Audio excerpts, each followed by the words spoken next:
Welcome to today's special edition episode of AUSA's Army Matters podcast, focusing on the Army Materiel Command's perspective on persistent modernization, which is the theme of our virtual Global Force Next Symposium going on 16 to 18 March 2021. Any questions, go ahead and visit AUSA.org and you'll see more information on all the current activities.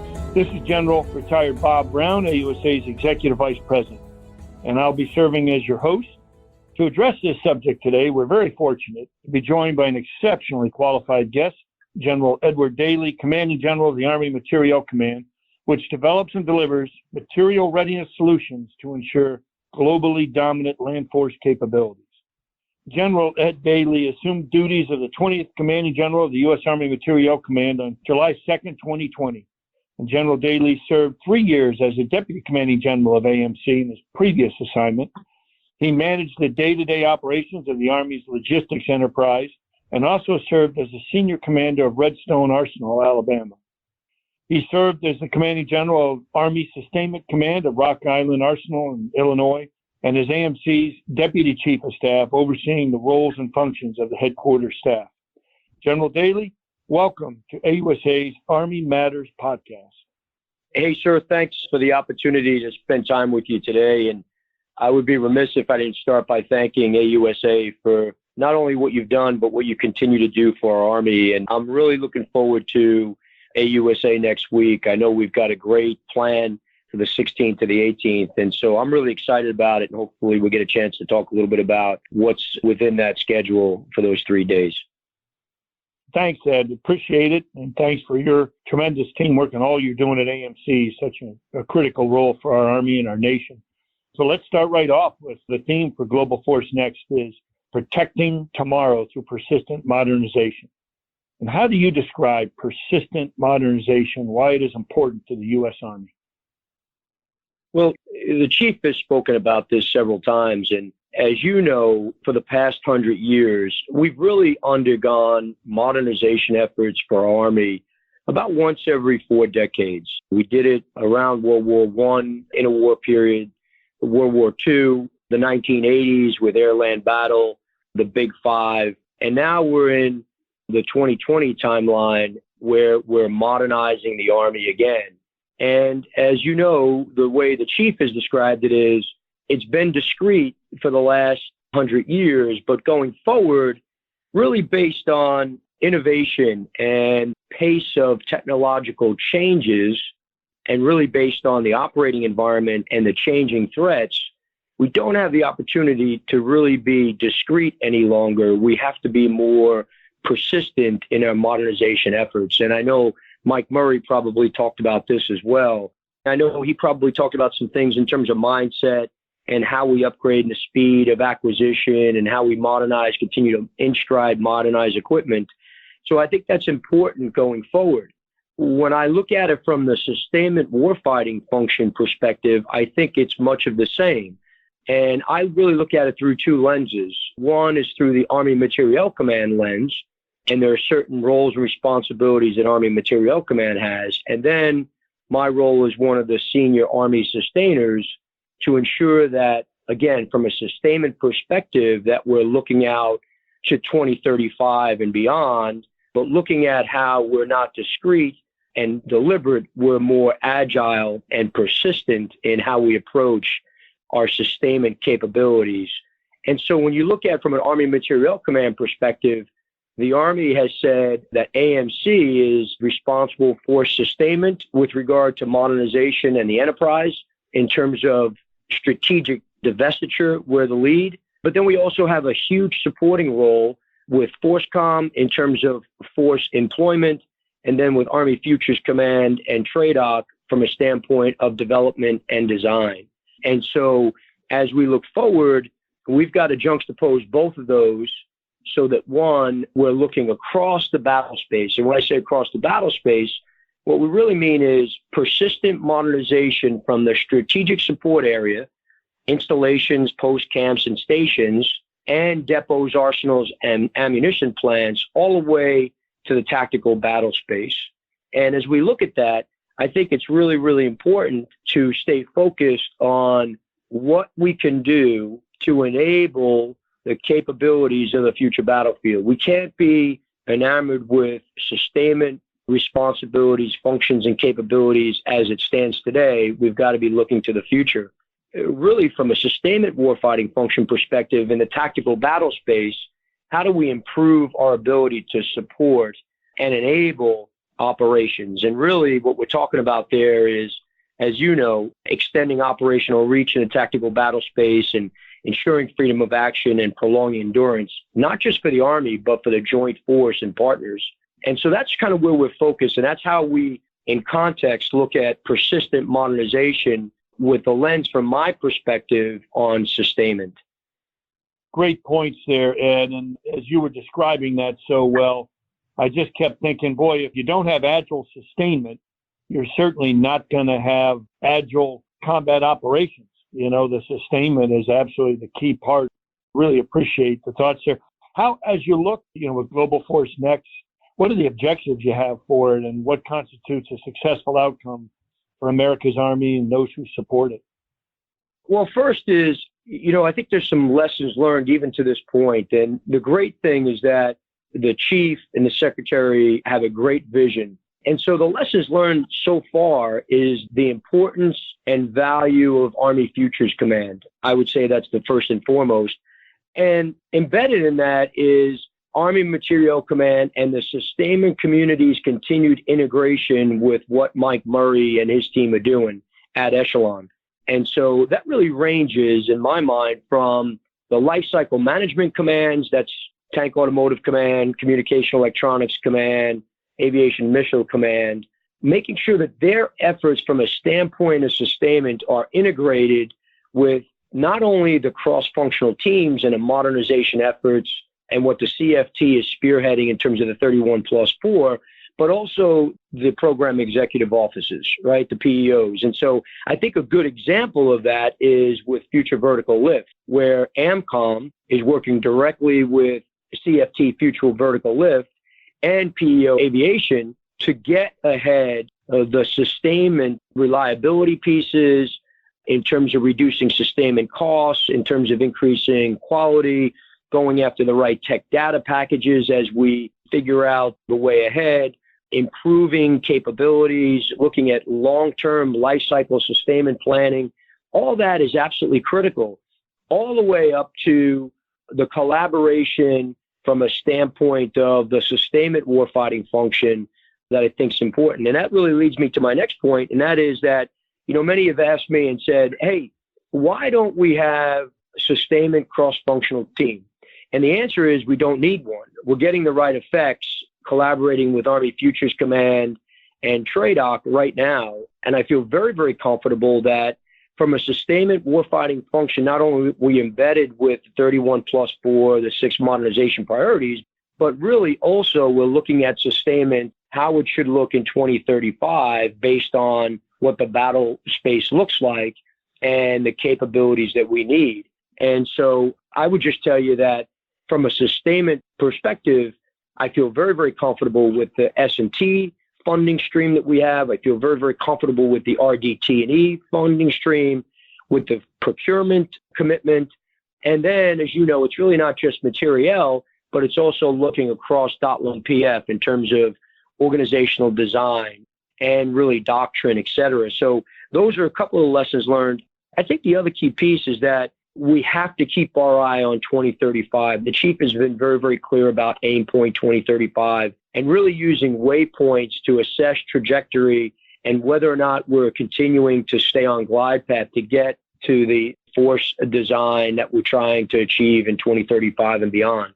I think those are some of the key lessons learned. And so when you ask the question, sir, as to what are the things that I would see successful objectives in terms of Global Force Next, it's making sure that sustainment does not lag behind the modernization effort between now and 2035. So that's the first thing I think that's critical. The second piece is that we're looking beyond the tactical battle space. In today's environment and based on speed and range and vision of the 31+4 and the modernization priorities, we have to look at sustainment differently not just in the tactical battle space, but through the strategic support area, the depth and breadth of the battle space, so that we can be an enabler from a sustainment warfighting function perspective, not, in my mind, be a potential limiting factor that would cause us to culminate, whether it was in competition, crisis, or conflict, large-scale combat operations. Thanks, Ed. Very well put. I appreciate in particular, I've heard that before too, folks. Why isn't there a sustainment cross-functional team? It's because you're in every cross-functional team. And as you described, that's so key to stay ahead as we move towards 2035. And I want to dig into a little bit more. You just mentioned large-scale combat operations. And when you look at the magnitude of a potential conflict in large-scale combat operations, it really dwarfs anything the Army has experienced in decades. And so as you're looking at those sustainment implications, you touched on quite a few of them, but I want to dig a little more into what are the challenges for the Army, particularly in the combined and joint fight in setting a theater? That's a great question, and I appreciate you asking it. So we all know, and you know this from your days in the Pacific even, sir, and that is that not just in conflict, large-scale combat operations, but also in competition and crisis, it's a joint multinational effort. And we have to look at everything we're doing from a sustainment perspective through that lens. So that's the first thing. I think what's really synchronizing what we're trying to do is the fact that within the joint warfighting concept, the Army is the lead, as you know well, for the joint concept for contested logistics. And I think this is really the nexus of what we're trying to get at here, right? And I will tell you that the chief has his direct fingerprints on the JCCL because it is so important, because it addresses the joint responsibilities that we have from a Title X perspective and an Army support to other services. And it also addresses our commitment to partners and allies, no matter what we're doing, whether it's competition all the way to conflict. And so I feel very, very comfortable that we talk about the JCCL, that it's nested and it's being looked at not only from an Army perspective through the joint lens, but it's enabling, I think, multi-domain operations.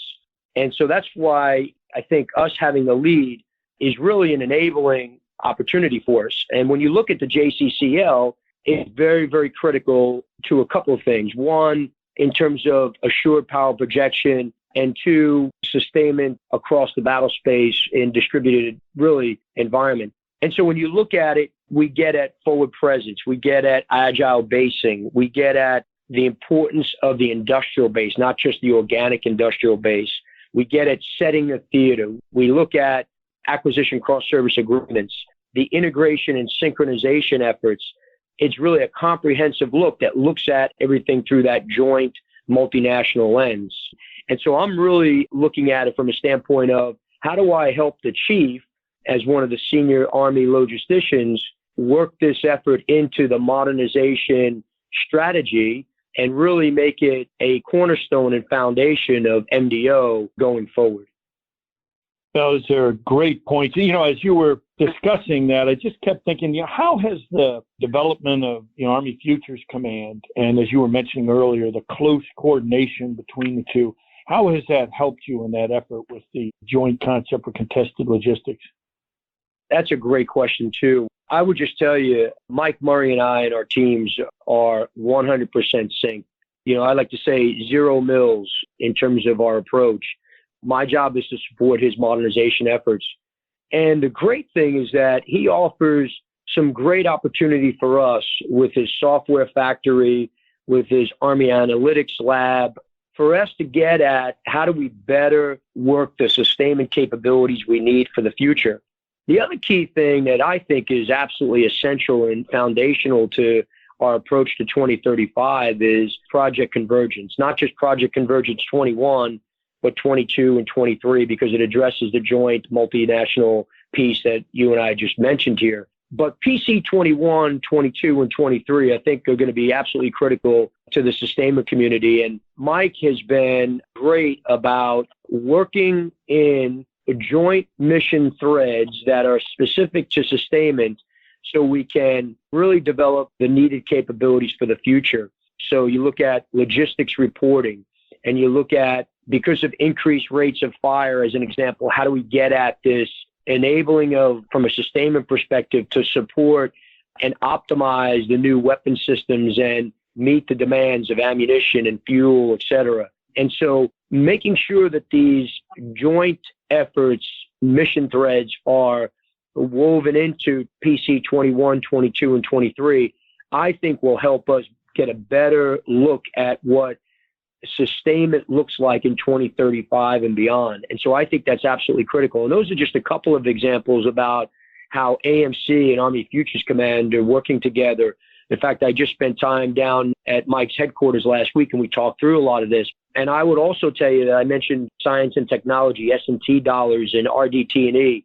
And Mike really dual-hatted both as the Army Futures Command commanding general, but also in his role as a co-chair for the EEPEG, I think really helps us because he understands the importance of logistics and sustainment, and therefore has been really, really supportive of our requirements in terms of S&T, RDT, and OPA for the next 10 or 15 years to make sure that sustainment continues to be that enabling factor that we talked about. You know, it sounds like this reorganization was really a tremendous move that it could prevent. You know, in the past, we've seen sometimes sustainment has lagged behind, never, I don't think intentionally, but, you know, weapons systems challenges. And I guess, you know, it sounds like you all working this and collaborating so closely can get ahead of that. But I would just ask, what keeps you up at night, you know, when you try in your efforts to try to ensure sustainment is not the Achilles heel of the joint warfighting concept or multi-domain operations? What keeps you up at night as you're working this?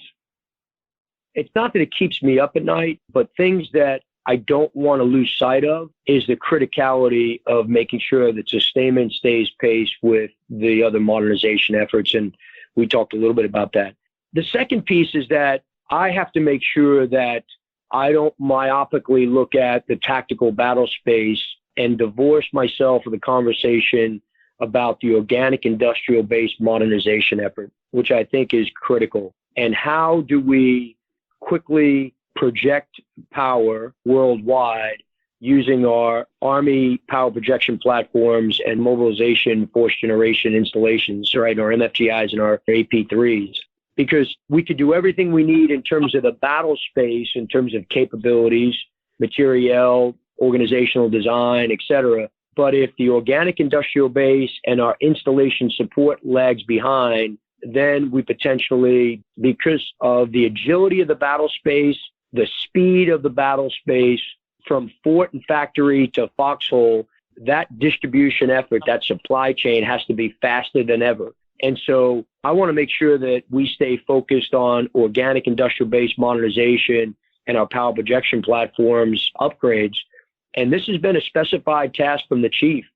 General McConville has been very, very specific in his guidance to me and telling me, don't forget about the organic industrial base. Don't forget about CONUS power projection in this process. And so our investment strategies are laid in very, very well. And now we just got to make sure that we just don't incrementally upgrade our organic industrial base. It has to be almost revolutionary in a way, because as you know, most of our organic industrial base facilities were built in the 1940s, and they weren't built to last 80, 90 years. They were built only for about 10, 15 years to get us through the Second World War. And now, as we look back, we have, in some cases, a 20th century organic industrial base that truly has to be modernized. And so we have to bring to bear the technologies that Army Futures Command is using in the battle space. We have to bring those technologies into the organic industrial base. As an example, changing designs and layouts of our facilities to be more effective and efficient, computer program logic, robotics, and all the other technological edges. So we truly have 21st century depots, arsenals, and ammunition plants that are producing at scale exponentially faster than in the past. And so those are just a couple of things, but it's all predicated on sustainable, predictable funding that we can execute this modernization effort that the Army senior leaders are so serious about. And it's a delicate balance between readiness and modernization. And so what I have to do also is not become myopic looking at modernization, and make sure that I understand that we still have a task within Army Materiel Command and from a sustainment perspective to support current readiness around the world. And that's absolutely critical. And we're doing that I think, very, very well. But we can't lose sight of that, especially given the new rearm construct, the regionally aligned readiness and modernization model. I think that's critical. Rearm and how we modernize the force, but how we train the force and how we deploy the force is going to be critical going forward. It's the next generation of the SRM model that you and I remember. But this is going to be critical in terms of how we support current readiness juxtaposed with future modernization efforts. We can't look one or the other without balancing both, if that makes sense. No, it makes perfect sense. That's a tough balancing act. Well, I'm just struck by you have a lot on your plate. When you look, what do you see as the keeping America's Army moving forward? And I would also add, what can we do to help you in that effort? I would just tell you, again, to end where I started, can't tell you how much we appreciate AUSA support and what General Ham does, and sir, not only your service, but what you continue to do in support of the Army. I mentioned predictable, consistent funding. I mean, obviously that's critical, but the chief has been clear in terms of his priorities. And I think that is really our guide. People first, readiness and modernization. And we have to continue to be relentless about all three. And we're doing that each and every day. But those are the things that I think we have to continue to focus on, because I think one of our biggest fights is our fight for talent. Because what makes us the best Army in the world, as you know very, very well, having served for several decades and seeing it through the lens you see it now, is that it's our soldiers and their families. They're our most precious asset, and we got to fight to retain them. We got to fight to recruit them.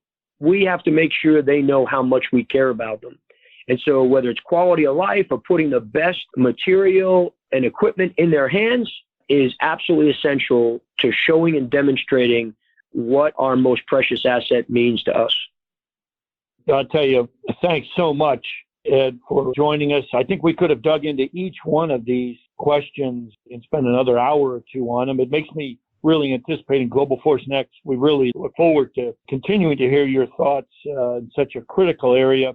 Just a big thank you to General Ed Daly for being with us today and for sharing your insights and experiences on a subject so important to our national security. And we really look forward to following the Army Materiel Command's progress. And as I said, I know we're going to dig into this even more in Global Force Next, and it's just going to be great. It's such an important area. So, Ed, thanks for joining AUSA's Army Matters podcast, a special edition, taking a look at persistent modernization and focusing on Army Materiel Command.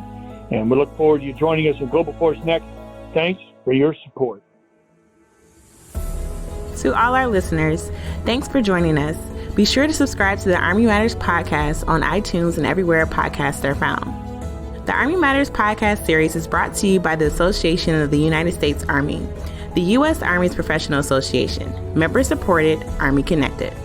Visit us at ausa.org for more information or to become a member. Your membership helps AUSA continue to carry out its mission to educate, inform, and connect with the total Army, our industry partners, and our supporters of a strong national defense. For questions or to provide topic recommendations, email us at podcast@ausa.org. Have a great Army Day. Hua.